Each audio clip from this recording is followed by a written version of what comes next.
Down the grid now, shall we, with Martin Brundle. Thank you, Jim. Hello, everybody at home.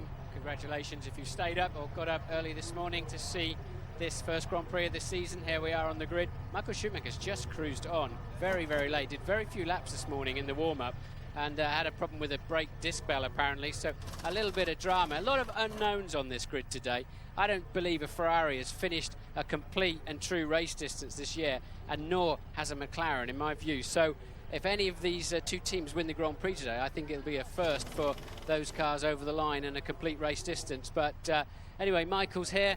Poor old boy, just over £500,000 a week he earns, and he's come all the way around the other side of the world to put a show on for you. I talked about those unknowns because there's 5 drivers on this grid that have never started a Grand Prix in a normal Grand Prix grid situation. And a lot of those youngsters, if you watch my grid walk from time to time, you know that I often have a job finding drivers because they're off to the gents. They preload so heavily on their with the water, but this year is going to be very embarrassing. We've got so many young kids. It's going to be all the parents finishing off the potty training, I think. Some of these guys are so young, but I don't know if I can just squeeze in on Heinz Harald there, who's had an excellent performance in qualifying, fourth on the grid, talking to his Bridgestone engineer at the moment. And of course tyres are a big issue today.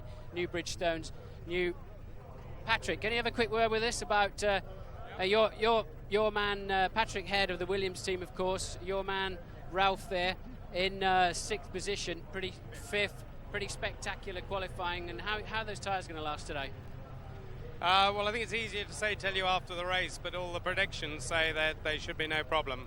Okay, and reliability, because some of these guys in front of you might not be too smart on that. Well, you never know. No team really knows how well they're going to be off until you've got through the first race. So if you are overconfident about your reliability, you're probably going to get a bad surprise. All right, when Heinz Harald was driving for you a few years back, he flew off the road with no brakes towards the end of the race while leading in one of your cars. Is brakes a drama here? Always far too hard on brakes. Oh, was it? So it's no problem today then with brakes? Our predictions are that they're okay, but with the data you get in practice never truly represents the race conditions, so we'll be monitoring the brake wear during the race. Okay, and one stop? It'll be 1 or 2. Okay, thanks Patrick. Let's have a wander down, see who else we can find. So you've got Ralf Schumacher then in 6th place. I wanted to speak to Eddie Jordan. He's had a stonking weekend so far with Frentzen, and Trudy looked like he was really going to get the job done as well. So Jordan and the Hondas, and there's a big scrap between the two Honda teams, and let's see if we can interrupt. Oh dear, he's with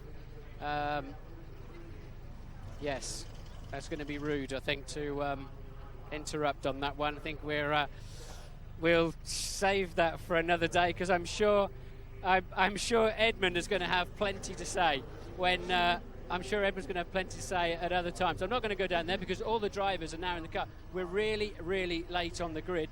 Let me just see if I can catch Coulthard down at the front here. Is DC anywhere to be seen? Yes, he is. Okay, here we go. Let's have a final word from DC. DC, sorry to interrupt you, old buddy. How's it going? How's it looking? I think the basic pace of the car, balance-wise, this morning was quite good, but obviously I'm out of grid position here, really, from qualifying, so it's going to be a little bit difficult to leapfrog the guys in front. Can you win this race from here? With reliability issues you have the first race, yes. In a straight race, I would say unlikely. Well, you think the Ferrari's going to scamper away? I think that they're looking pretty good through practice. They've been setting the pace, and we've been playing catch-up, and they've got a clean track, and I've got BMW and a Jordan in front of me. There's a few million British mates there watching and wishing you good luck. Thanks a lot. Back to you in the studio.